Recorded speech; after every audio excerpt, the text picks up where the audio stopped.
everybody, welcome back to my channel. It's Pixi again. Good morning, good afternoon, good evening. Whatever you happen to be doing right now, I hope you're doing it fabulously and safely and taking care of yourself and your loved ones. And if you are new here, welcome. My name is Pixi and this is another awkward video. Welcome to my channel. All I do is awkward. That's all we do here. Tonight is just going to be another one of those rambles about being yourself, but I feel like it's just an important thing to address these days because even if, you know, you feel like you can't go anywhere, you should still address your weirdness. Like, just own your weirdness. Everybody is weird in their own way, even if they dress normal or they have a certain style. Like, if you're adhering to a certain genre, I kind of want to just put the message out there that even if you like gothic stuff, but one day you want to wear red or pink or orange or neon, do it. What you should do every day when you wake up and you get dressed and you do your regimen, you brush your teeth, you shower, you eat breakfast, you get dressed, you put your clothes on, you should be able to look in the mirror and be happy with yourself. You should just look in the mirror and just say, I am proud of this. Whether you are wearing polka dots or stripes or vinyl or a corset or lace tights or 8-inch heels or Doc Martens, it's important to be yourself because then you just... Fashion doesn't define you. You should define fashion, if that makes sense at all. It doesn't have to be all goth. It doesn't have to be all preppy. I mean, if you have a certain uniform, that should be for work and school. If they have restrictions, like nothing above the knees, or you have to wear a collared shirt, or you have to wear scrubs if you're a nurse. But when you wear clothes on your day-to-day basis, it's your day off, or you're going on a date, or you're going to an amusement park, or you're going to a club, or a concert, or dinner, grocery stores even, what you wear should reflect who you are. And that's very important to remember, because when you start looking in the mirror, or if you go to a store and you try it on, if it makes you feel good, that is super important. I mean, if you are not new here, you've seen many of my videos, my fashion vlogs, my random vlogs, my closet tour, my shoe collection. I mean, look, I'm wearing photograph earrings. I have rainbow hair. I have 16 piercings. I have no tattoos, which people think is weird because of the style I guess I fall into, but that's where I'm going with this. You don't have to fall into a certain style. If you go to raves or clubs, you don't always have to dress like a clubber or a raver, a club kid, a candy kid. If you are into goth, you don't always have to dress goth. You can wear color. It's not all black. The point of this video and the whole point of this channel, I guess this is like an introduction. Hi, I'm Pixi. What I wanted to bring to the table, so to speak, of social media and YouTube is not everything has to be aesthetic or I am this, so I can only wear this. If you want to go thrifting, or if you make a certain thing, or if you look at a craft video and you want to make that thing, you can make it your own. You don't have to fit in a little box, because even with alternative subcultures and lifestyles, there's still a box in a way. So if one day you want to go pastel goth, but you are trad goth, or if one day you are cyber and you want to go old school punk, that what you are and what people expect you to be, what you've been for years or months or days, whatever you have been getting into, whether you're 15, 12, or 45 or 50. I just turned 35 and I'm still figuring out my style, and I'm still finding new things that I like to wear and put on my body or shop for. I get different ideas. You shouldn't be restricted to that one box. That's what I'm saying about subcultures, is even though people are like, oh, I'm a nonconformist because I'm so-and-so, but even if you are so-and-so, that's still a little box. So when you expand your wardrobe, you shouldn't be like, and because you're going to have the people who who are close to you, like, oh, you only wear black. Here you are wearing pink. What happened? Ignore them. Like, if you want to wear pink that day, even though you've worn black 6 days a week, and you pick up something that's polka dot and pretty and pink and flowers or ears or a tiara, or you wear a plushie on your shoulder, even if they're shocked about how you usually dress, you should still be like, well, this is still me. It's trying different styles and broadening your horizon. So off of that, I'm going to give a couple ideas of what you can do if you are developing your style. You can shop on the cheap, so that way if you decide you hate it, you didn't spend that much money on it. So you can shop clearance in regular retail stores, or you can go thrifting or garage sailing, or you can trade clothes with a friend. And then if you don't like it, you can either give it to somebody else, or you can trade it back later, or like a barter, like, oh, well, that doesn't fit me right, or I don't like this color, but you have something similar. Do you want to swap clothing? I've seen a lot of people do it on YouTube where they swap like thrift with me boxes, especially during the quarantine. I know that it's a little bit stressful to go shopping, and it's a high risk to just shop online and buy a bunch of stuff because you can't actually physically go shopping these days. Excuse me. I'm going to take a wine break for that because it's another ramble. Yay, another ramble. Awkward. Ah. And you can always go thrifting, of course, and you can learn how to do like small crafts, like make your own accessories. Like, I have literally yes, these are photo slides, and I turn them into earrings. I've been doing that a lot lately. And you can learn how to DIY stuff. There are tons and tons and tons and tons of tutorials on the internet on how to make things. Even if you can't use a sewing machine to save your life, you can learn basic stitches. You can add patches to stuff. You can just play around with things from your friends' closets or your mom's closet, or your dad's closet even. And you can just learn how to alter stuff, cut stuff off, add something here and there, change some buttons out. It's just, the opportunities are endless to be a crazy rainbow, dark, goth, punk, cyber, whatever you want to be, or whatever avenue of fashion you want to explore. But what it boils down to is that you should just be happy. Whatever you wear, you should be wearing because you look in the mirror and you say, gosh darn it, I like the way this looks. You should just be able to smile and just feel confident. And it takes a while to wear that stuff out. I understand that. I mean, I'm not expecting you, like, if you've been envying these shoes on Amazon that are 6 inches tall and light up and they're reflective and holographic and rainbow and glittery, I don't expect you to wear those tomorrow. But if you buy them and you kind of wear them around the house, or you show your friends or your significant other, your partner, or your family, and they're like, those are crazy, but if they are worth your time, they're going to be supportive and be like, well, that's weird for me, but you can rock those, and they'll give you the confidence. And if those people aren't giving you the confidence, then they're not worth your time.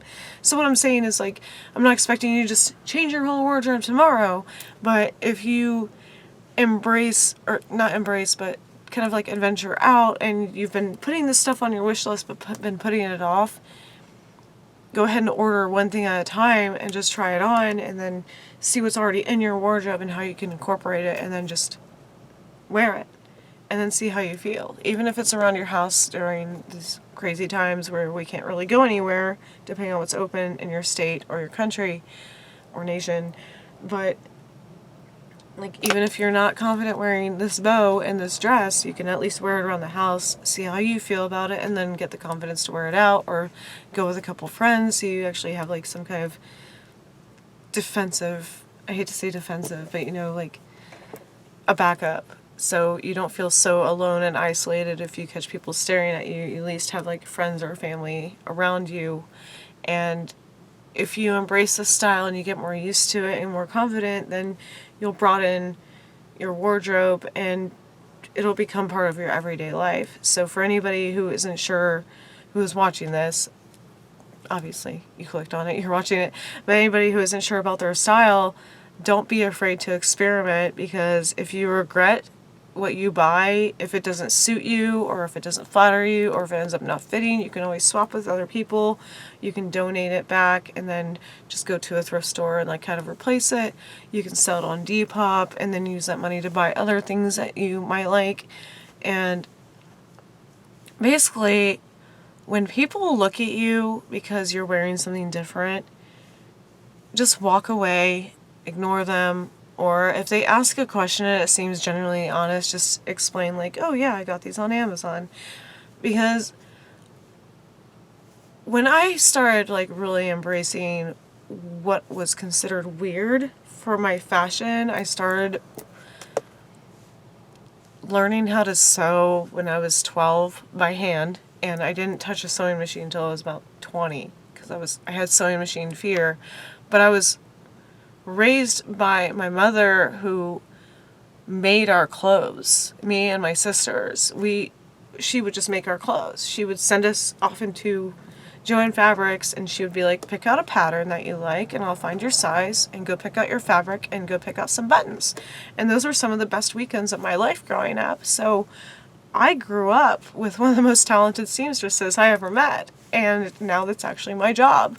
I actually have a degree in being a dressmaker. So get it? Oh, okay, we're gonna drink for that one. Bad jokes. My mom, who's in her 70s now, bless her heart, is still the master seamstress. I still go to her about what stitch to use because my sewing machine jams. But she would take us to school, and other moms would ask her, oh my God, where did you get those dresses for your daughters? And she would be like, I made them. And they would actually want my mom to make those dresses. And my mom was a huge inspiration. She always encouraged me and my sisters to be ourselves. As long as it wasn't harming anybody else. She always said, she wants to dye her hair? Okay. She wants to get her lip pierced? I'm going to take her to the piercing parlor and make sure she has it done right. I was blessed with that, but not everybody between, middle school and high school ages are blessed like that. So don't push your parents' boundaries. I was just lucky. I'm not bragging, but I'm very grateful. And my mom was a huge inspiration and still is to me.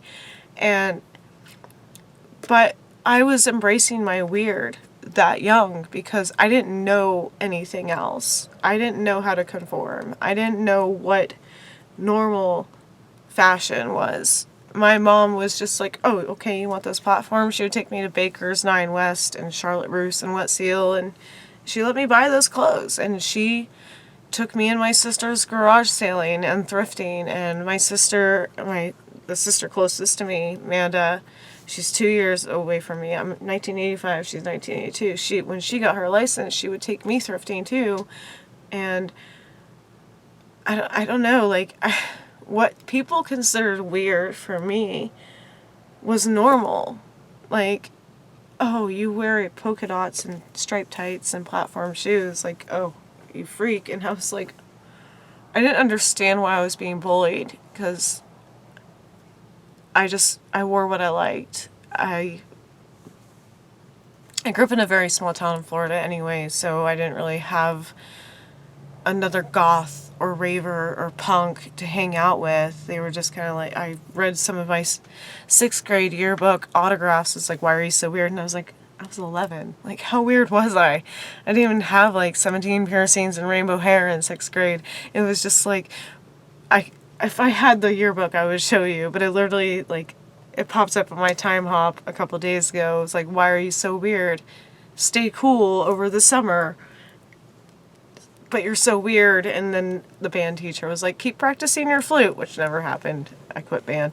But I just remember this autographs at 11 years old, and I still didn't understand or grasp why I was considered weird. It's just what I did. I'm literally wearing the same thing when I was 11. If I had access to the money I have now, not bragging about money, but you know what I mean? I can afford $200 platforms at 11 years old, but it just grew. And there were a couple of years where I was dating a certain person or I was in a certain lifestyle where I was expected to be normal and I just wanted people to like me. And then after a while, it caused like a huge depression for me. And I was just like, wait a minute, why do I give a about what they think again? Like, remind me. And then I suddenly like switched back. All of a sudden I put my piercings back in and I dyed my hair rainbow again and I wore all of my earrings in my ears instead of just the one. And I started going back out into the world as this, but a lesser version of it, because this has just evolved. Because after that, I think I was 23 or 24 when I was trying to fit in more and be normal, and you would think that would happen like in your middle school teenage years, but instead it happened to me in my 20s. And then I just like snapped out of it and I was like, no, we are going to embrace the weird. Again, that term is very loosely used because I've never seen me, the way I dress and what makes me happy, as weird, except when I was bullied for those years in high school that caused me to drop out. And then later in my 20s, where I tried to normalize myself, I took out all my lip rings, I dyed my hair brown. God forbid. If you have brown hair, I'm not knocking you, it's just not for me. My natural hair is brown, and I was like, why did I ever go back to that? Because I was extremely depressed when I did it, because I looked in the mirror and I was like, this is for somebody else. This is not for me. So I went back to thrifting. I brushed the dust off my sewing machine. Basic stitches, that's all I know. Like, even though I went to school to be a seamstress, I don't do elaborate anything for myself. I specialized in wedding dresses, but that like takes so much work that I just didn't want to do it for myself. I usually do the draping method, or I eyeball it for myself. But when I stopped doing it in high school and then later in my 20s, I realized I stopped doing it, which was normal for me. I stopped doing that for somebody else. And sometimes it was somebody's, plural. It was just a weird transition for me to be like, why is my hair brown? Why am I wearing khaki? Why am I not wearing a funky thrifted skirt that I found that I put studs on? Like, so now that I'm 35, I guess this is like a turning of age or whatever you call that, like midlife crisis, here we are. I was like, I'm not going to do that anymore. I'm not going to change who I am to make somebody else happy. And I do have to do a little bit of bragging because I was lucky enough to marry a man who just kind of looks at me and he's like, yeah, that's you. He's just used to it now, and he's as weird as I am. He's covered in tattoos. He wears affliction shirts. He loves Disney. He's as nerdy as I am. I was lucky. So find yourself somebody as weird as you. If you're worried about relationships and stuff, just do not settle, because I learned my lesson, like I said, in my 20s and in my later high school years when I dropped out because I was bullied. I was settling for people who didn't appreciate me for who I was and were trying to change me and expect me to be normal. I don't even know if this video, words, I have them. Cheers for awkwardness. I don't even know if this video had a real point, but I just had to kind of talk about the fact that if you're not sure who you are, fashion-wise, just start wearing stuff that you put on your Pinterest or like on Instagram or watch on YouTube. If you keep watching those things and you keep, like, just kind of take mental notes about what videos and Instagram posts that you are attracted to, and then eventually go thrifting, go on Depop, go on eBay, go on Hot Topic Clearance, go on whatever website you want, Amazon. Start looking up things similar to that aesthetic that you are attracted to, that you keep hitting the hearts on social media, and try it out for yourself. And then just ignore what people are going to say about it. Like, don't do a drastic change if you don't feel comfortable with it. You don't have to go get pierced and dye your hair rainbow like me because one day you feel like trying it, but just ease into it and then see how you feel. And then, like I said before, if you feel like you change your mind, you can sell it or trade it with a friend or return it or donate it and then thrift something else and just move on. But at least try it so you don't, like, basically in the fashion world, I'm just trying to get the message across, like, don't live with regret. Don't not wear something because somebody else is going to say something. It's your body, it's your life, and if they're going to judge you for it, then they're not worth being in your life. And then eventually the people who do love you will learn to accept it, or they'll be like, this is crazy, but it so suits you, and they'll encourage you, or they'll be like, where did you get that? Because I've never had the courage to wear that. I have an aunt who, she sees my high heels on Facebook and she's like, I would break my neck, but only you could pull them off. And it's just amazing to see comments like that because, you know, you think a person is so conservative and they're just not going to like you for it, but then I end up wearing my 8-inch heels to Thanksgiving dinner on my dad's side of the family and everybody's like, those shoes are amazing and they're so you. So they're just like used to it and they don't judge me. At 35 years old, I can definitely say that my family has learned to accept me. At first they were just like, oh, this is weird, but now there's just like, that's Pixi though. And that's when you start to tell who your real friends are. They still love you, no matter how weird you are and what you wear. Whether it's rainbow, holographic, black and studded, pleather, 8 inches, or flats, Converses, whatever it is, Disney, Sailor Moon, anime, costume pieces, you will actually feel so much better about yourself wearing what makes you feel good when you look in the mirror and when you're walking down the street or in the grocery store or at the club or the rave, whatever, wherever you are. And you'll feel better about yourself and it'll show you who your true friends and family are. And just know that forever, Pixi loves you. Please be yourself. And do whatever makes you happy as long as it's not hurting anybody else and it's not offensive, of course. And I will talk to you very, very soon. Thank you for bearing with this ramble with me. My 2 a.m. rambles, of course. I know you love me. I love you so, so much. And if you have not yet and you like things like this, fashion, hair, cats, Disney, etc., feel free to subscribe if you have not yet. And I will talk to you very, very soon. Pixi out. Love you guys.